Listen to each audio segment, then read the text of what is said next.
If you haven't went and checked out the last video, we watched Skip Bayless talk about Brian Schottenheimer possibly becoming the Cowboys head coach. Now, Brian Schottenheimer is officially the Cowboys' 10th head coach. But I wanted to watch, we was being real negative in that video. I wanted to watch somebody who might be positive on the subject. I think he was asking for Brian Schottenheimer previously. This is my guy, Double Move. He does a lot of videos with the Cowboys community, with Foots the King. I don't know if he's been on with Skywalker Steel and them, but he's one of Foots the King's homies. He does a lot of good content. I actually like watching him because he is very, very, very different, like fresh breath, change of opinion. Like, he's a very different opinion on a lot of things. So that's why I came right over here. I haven't watched this video yet, but I think he actually liked Schottenheimer because, like I said, he gets technical. So he might know a little something. He might be optimistic. So we gotta watch this and check this one out. The last video, we was dogging Kellen Moore. We was dogging Mike McCarthy a little bit. No, we actually shot Mike McCarthy a lot of bail because he was the head coach and he was a puppet. He couldn't do anything. He couldn't draft who he wanted. He couldn't call the plays he wanted. He couldn't put the third string quarterback in and see what we had in certain products. He couldn't do a lot of things that he wanted. He couldn't bench certain people on the defense. It was a lot of this and that. But I think they went with somebody who isn't even going to want to do that stuff. So let's see what Double Move has to say about this, react to this. And you guys go watch his channel. He's very, like I said, differently opinionated. He says some smart shit. When you're feeling mad, he's going to make you think about it. When you're feeling real good, he's going to make you think about the other way as well. Like, come back down to earth and be objective. I like Double Move. Y'all go check him out. Let's get to the video.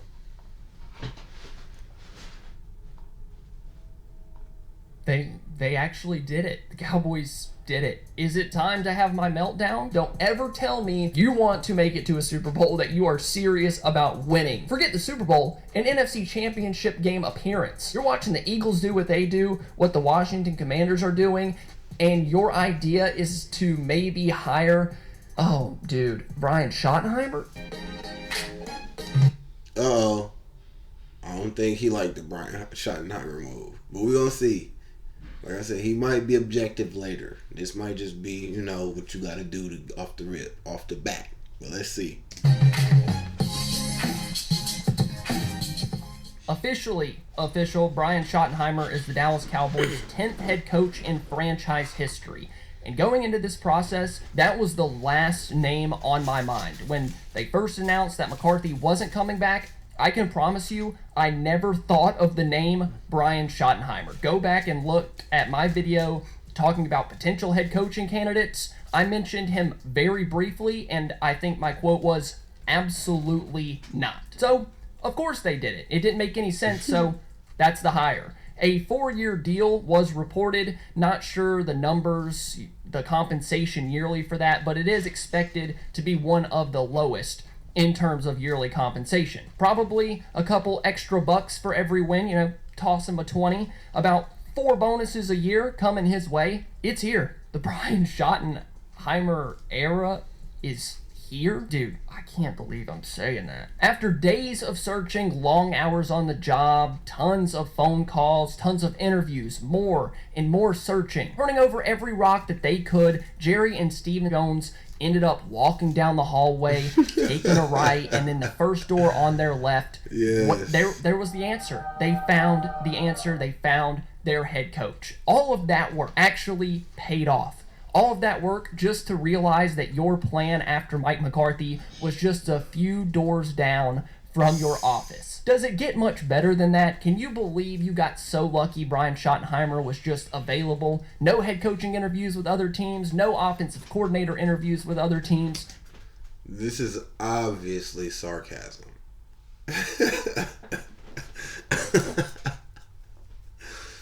So, like he said, hey man, this is the laziest coaching search ever. If it was another team, maybe I would say it was a good move to hire from within. But the fact of the matter is, it's not a hire from within when no one else wanted him. And you could have him as your coordinator again.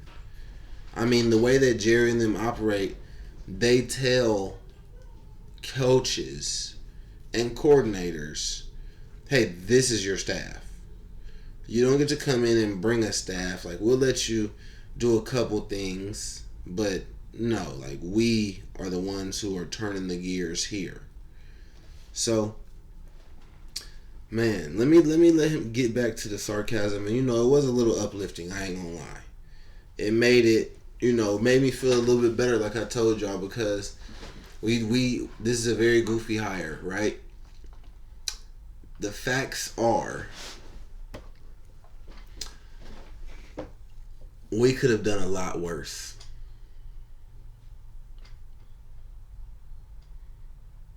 We are notorious for hiring old, washed up coaches. And I'm not saying this to be controversial, but I don't think I would have been happy with a Marvin Smith or a Rex Ryan, or I would actually been more pissed, because it's like, I'm not asking you guys to reinvent the wheel, but I do want a little bit of creativity and a little bit of intangibles from head coaching that we don't see every day. I don't just want a hard-nosed coach, a coach who's going to be tough and answer the questions right in the interview. I want a coach who has the common sense and the mental preemptive gears to call a couple plays to keep us ahead of the sticks and tell the coaches, like Nick Saban, the greatest thing he said was, I'm a great coach of coaches.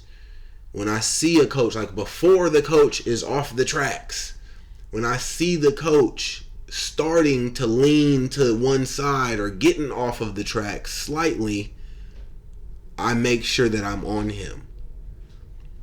And that's one thing you can't do when you're a puppet head coach. You can't get on people, because if you come and yell at them, let's just say you're the head coach and you come yell at the offensive coordinator during the game about, hey, we're not calling that play. They know the play. They know the signal is something, or it's just our left lineman cannot block this guy. We're not calling that play.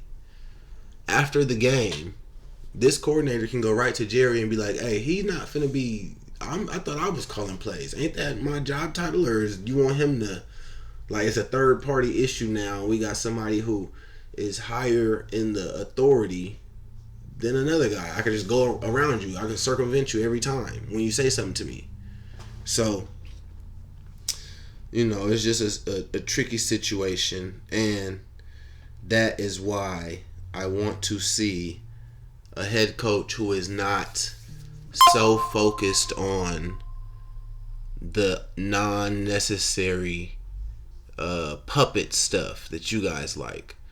I want to see a head coach who is going to know when to go left, go right, switch up the tempo. Hey, no, we're just running the ball now. Hey, put this guy in. Hey, just stay on top of things during the game.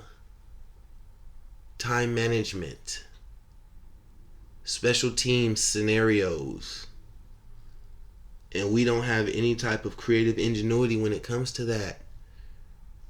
I think we keep on hiring guys who are great guys, just good people. That's not what I want. There's plenty of guys who are creative or clever or crafty and good people.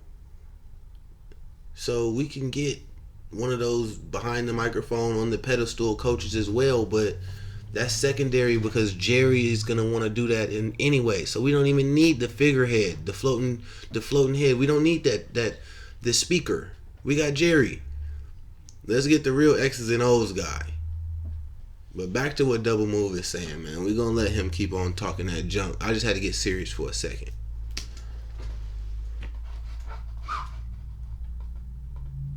Nothing. He was just in waiting for the head coaching job. Truly remarkable stuff. The stuff of fiction. Someone really needs to write a book about this. No one would believe this story. Obviously, a joke. Before the Cowboys... He wasn't applying for nothing, moving nothing out of his office, and we just hired him to run the building. He wasn't expecting none of this today.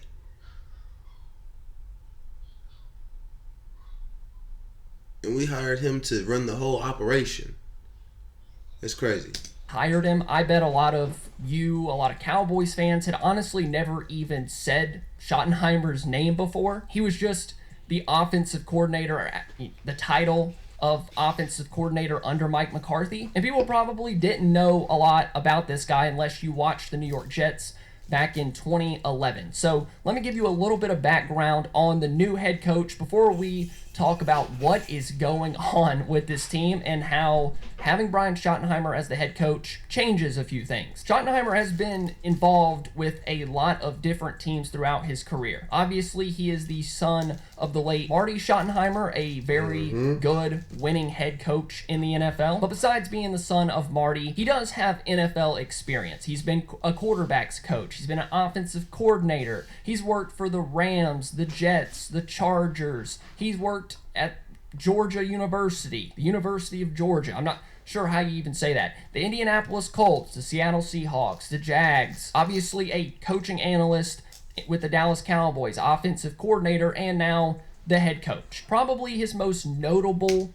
And nobody anywhere felt like you were good enough to pay to stay. It was like, hey, just stay.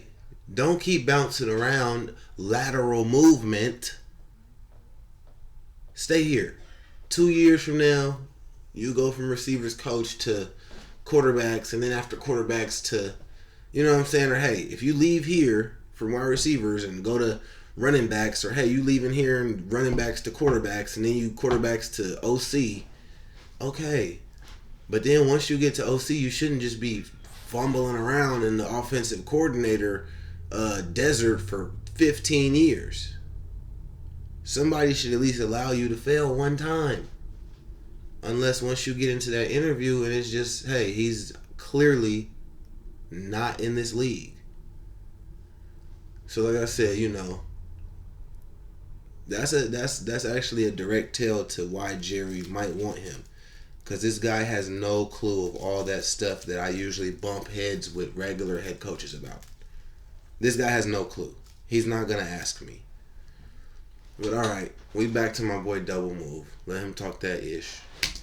Run with any team would either be with Rex Ryan when they were going to AFC Championship games, weren't making it to the Super Bowl, but they were getting there, and then with the Seattle Seahawks and Russell Wilson when Russ was actually cooking. And if you guys remember, people used to say let Russ cook because that team ran the ball way too much, and we're going to talk about that in just a moment. So Schottenheimer does have NFL experience, which I guess is a good thing. You know, you didn't hire Jason Witten. We're going to talk about that too. We have heard good things about Schottenheimer, so we're going to talk about those for just a moment. We've heard he's a good dude, a good person, a good coach. He's a people person, somebody that can lead. Players like him, coaches like him. Obviously, Jerry Jones, Stephen Jones, they like him. And people have said before 2024, back in 2011 when he was a hotshot offensive coordinator, that they thought that Schottenheimer would be a better coach than offensive coordinator just based on the way that he leads, the way that people follow him. So that is a positive. Another one is your quarterback likes him. ESPN's Jeremy Fowler said, people at the top really value the relationship they built with Brian Schottenheimer, and the sense around the league is that this is a Dak Prescott hire. Dak Prescott likes Schottenheimer in the offense and the chemistry they have together. He likes the continuity that he brings, so it's kind of just running it back in a lot of ways. This is the guy that Dak wanted to tie his Cowboys legacy to. This might be his final contract. I mean, I guess I could buy it, but I am also skeptical about how much pull Dak has when it comes to hiring your new head coach. To me, this feels more like a Stephen Jones hire rather than a Jerry Jones or Dak Prescott, but that was reported, so I wanted to mention it. And I do believe that Dak likes him. I mean, I could have got hired as the Cowboys head coach, and Dak would have said, he's phenomenal. I watched all of his videos. Dak's not going to say, why the hell did they hire him? Dak likes everybody. He liked Jason Garrett. He liked Mike McCarthy. He likes Brian Schottenheimer. He would have loved Kellen Moore. But it does make sense that those two are kind of tied together. And if that's who Dak wants to put his legacy on, so be it. The terms of Prescott's deal and Schottenheimer's, they do line up with the timeline of Dak's contract running out, Schottenheimer's on a 4-year deal, so we'll see how that relationship plays out and if they actually like each other in about a year or two. There was also an article that said, after a slow start offensively in 2023, the belief from some was that Schottenheimer played a part in the schematic changes that led to the offense taking off in the final 13 weeks of the season, even if former coach Mike McCarthy was calling the plays. If that is true, the Cowboys offense did get better after that horrendous start to the season when they couldn't score, they weren't getting CD the ball nearly enough. It does give me a little bit of hope that when Schottenheimer does start calling plays, maybe he has something that can be a schematic advantage. Maybe he's grown as a play caller over the past decade. People can change, coaches can change. I 100% believe that he could be getting on board with some of the things that we see from these younger offensive coordinators. But once again, is it something that you bet on as your head coach? I don't know. Football season might be winding down, but that doesn't mean the action has to stop. BetUS has you covered with everything from NBA, NHL to college hoops. There's always some US hooks you, and then keep serious boost, last second goal or a knock. Stop with football. BetUS, Schottenheimer yet a play caller and relatively good to bet responsibly. With Schottenheimer, he has had relatively good offenses in the past. He does have experience as an NFL play caller and has worked under well-known names like Pete Carroll, Rex Ryan, Doug Peterson, Jeff Fisher. Wait, let's not zoom past that. Let's check this out. His offenses.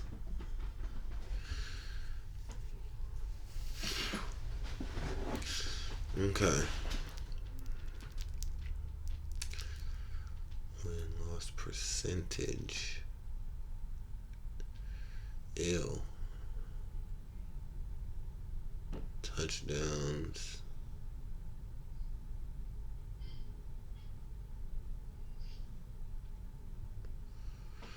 No. Total game. No.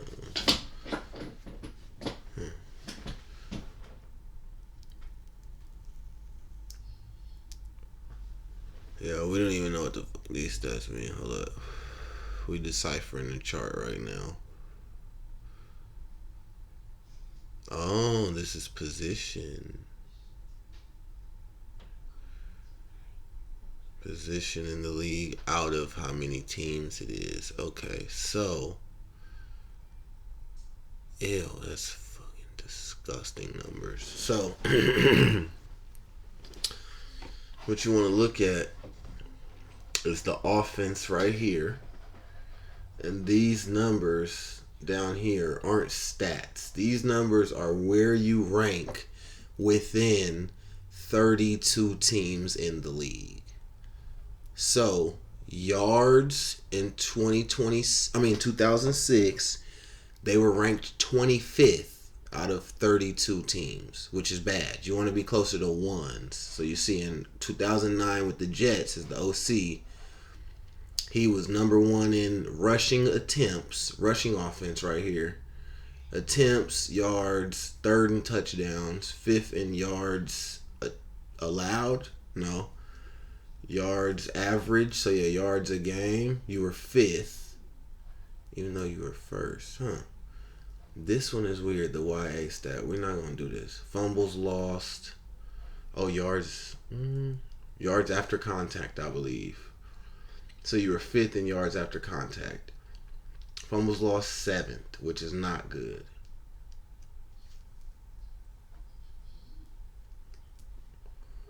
His passing offense that year was trash. You do not want to see that. That's not balance. But let's start from the top. So this year, you had an average offense overall. Your rushing offense was okay. They were pretty good. They didn't get any yards after contact. They didn't get a lot of yards per game, but they did get a lot of attempts, and they got a lot of touchdowns. They were 9th out of 32 teams. Not only 9 touchdowns, but 9th out of 32 teams.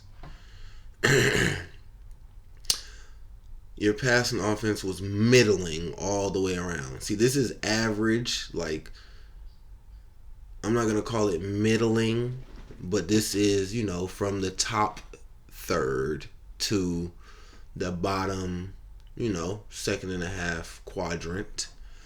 These are all bottom, like it's all 50% and lower. This is half or lower. So there's half the league that's better than you in every stat of passing. This year, horrendous. Your offense was bad, bottom of the league, bottom tier, bottom third. The rushing, some things were okay. Your attempts, but that's not good. You just had a lot of attempts. So when he's good, he has rushing offenses that are amazing. Oh my gosh. We have no running back. He's definitely going to running back. We can't go Ashton Denty in the first. That's too high. Come on. Steelers, he was trash. That's why he was out of there. Seahawks, rushing is when he's really good. Oh my gosh. In his latter years, I don't like it. Jeez.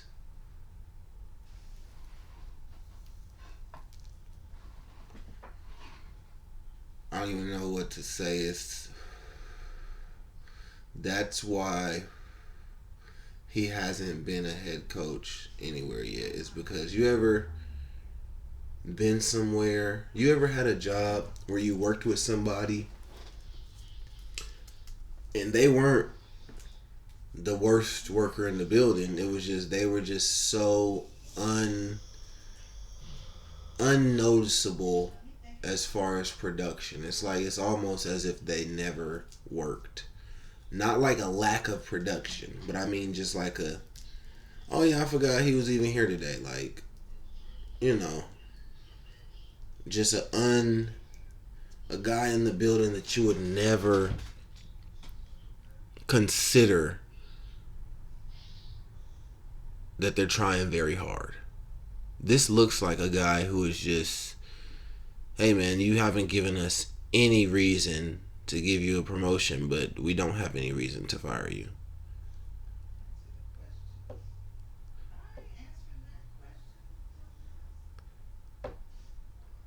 Because in 2023, he was our coordinator. But Mike McCarthy was calling all the plays. Even in 2024, he took back some of the play calling. But in 2023, Mike McCarthy was calling and making the plays. It was just Dak was pretty good. He made a lot of, sugar out of shit. I'm off that. On to double movement. Relatively good offenses in the past. He does have experience as an NFL play caller. And has worked under well-known names like Pete Carroll, Rex Ryan, Doug Peterson, Jeff Fisher, which I shouldn't have even included that one. That's embarrassing. Moving on, it is a plus that your quarterback likes him. He likes the continuity, the offensive scheme, the familiarity in the building, all of that. Does it bring about a ton of change if it's all about continuity? If you're not winning games and you bring somebody back because you like how you worked together before, Well, you weren't winning games when you were working together before. So, am I buying that? Do I believe it? Not really. You might see that as a positive, and you can continue to grow in that offensive scheme. And before we get into the last portion of this video, I do want to say I am not hating on Brian Schottenheimer, the human. This is a good moment for him, a good moment for his family. Of course, he's going to take the job. It's not his fault. So congratulations to him. He should be very proud. And hopefully, he can win a lot of games. I don't wish for his demise. I don't want the Cowboys to fire him in 2 years because he can't win more than 6 games. I want to see the Cowboys do well. So I'm not hoping for his downfall as the Cowboys head coach so they can move on and do the same thing over again, and I'll be mad when they hire someone else under Brian Schottenheimer. So I hope he does well. I want whoever the Cowboys hired to do well. The hiring doesn't bother me as much as the process of getting here. Yes. Like I said at the beginning of the video, you didn't do anything. You fiddle around. You let McCarthy's contract expire. Didn't really talk to him. And then after that, it didn't seem like you really had a plan. The whole thing to get to this point, it was terrible. A terrible process. And I said it before. When CBS listed their top 15 coaching candidates heading into Black Monday, guys, yeah. Why do you think every other organization that did a serious coaching search did not land on his doorstep? But when we're just like BSing, play around with Mike McCarthy, not really know what we're doing, wait till after the season, and just all of that, when there's plenty of top hire guys out there to just be like, nah, this is what we doing. It looks lazy and just like, hey, we didn't care no way. That were going to be available to interview, Dallas did not interview a single one of them. They didn't interview Ben Johnson, Mike Vrabel, Brian Flores, Aaron Glenn, Joe Brady, Cliff Kingsbury, any of those guys. They didn't interview a single one. Why?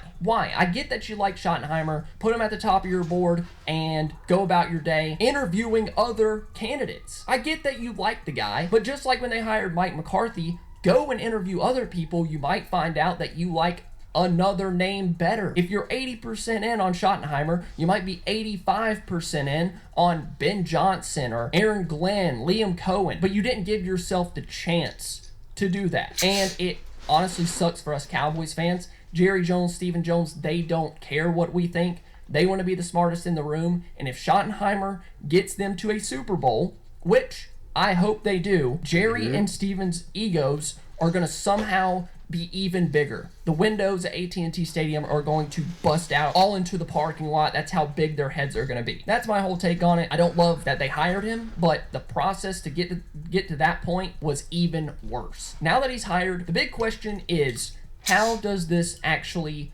change the Cowboys? You know anything about Brian Schottenheimer? He is a run-first coordinator. He likes to run the ball, and if you like Ashton Genty, well, the odds of the Cowboys drafting him probably just went up very slightly. If you think Dallas needs to take the ball out of Dak's hands, lean on the run game for good and for bad, you'll like this hire. Because honestly, it's likely the direction that this thing is headed. It won't be a high-flying passing attack, the greatest show on turf. It's going to be a run-heavy, ball control defense that grinds the game away on the ground. So if you like offensive football, this probably isn't the hire for you. You think that they need to stop letting Dak throw the ball so much, then you'll probably like it. And if I had to guess, we're probably going to see much of the same that we saw from Mike McCarthy. At the end of the day, Schottenheimer was the offensive coordinator. He did help put together game plans. It just wasn't him sequencing the plays. He wasn't calling a 1st and 10, a 2nd and 5, a 3rd and 1, but he did help install and put that game plan together. So I can't imagine that it looks that much different. I know the reason for hiring him is they wanted to see Schottenheimer call plays. Well, that's a hell of a way to do it as the head coach when he has a million other things to worry about. I doubt there's a huge difference offensively, defensively, and we'll talk about that in another video about the defensive coordinator hire, which I I really do like. But with Schottenheimer as the head coach, it's going to be interesting to see how this team responds to him. Maybe Mike McCarthy's message was getting stale. I do believe that players liked him. But does Schottenheimer bring a little something that other NFL teams are overlooking?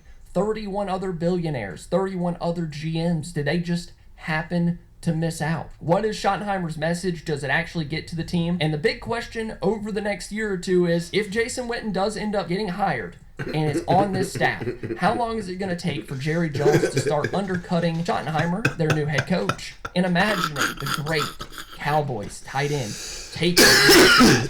It's going to be interesting because, of course it is. It's the Dallas Cowboys. That's all I really got. Congratulations, Brian Schottenheimer. Congratulations to you. I hope you win a lot of games and win a Super Bowl with the Cowboys. And if you do, I will buy a Brian Schottenheimer bust, shrine. What do you call it? That was good. That was good. Like I said, my guy Double Move always makes me feel a little bit better as far as what I just heard is what I kind of wanted to hear at the end. Through the whole thing, it was some sarcasm and, some realness and some points that we both agreed. But right there at the end, he said, this should be, and what Shotty does well is ball control, running, and beating you up. So hopefully he could bring some creativity when we need creativity, because that is something we've been lacking. It's toughness. And running the ball does help you stay ahead of the chains. And that's our number one problem, really, is staying ahead of the chains. Dak is always at 3rd and 9. Dak is always at 3rd and 12. It is always 2nd and 9. It is always 2nd and 9. 2nd and 8. Always. We never get a chunk play on 1st. So, if we could play some tough ball, stay ahead of the chains, I think, Dak being the quarterback that he is, and a little bit of creativity from our offense and our coaching staff, we can get easy points. We can get some points. But yeah, that's it for me, man. Salute Double Move. Y'all go watch him on YouTube at Double Move, spelled just how it sounds. He's a good dude. Peace.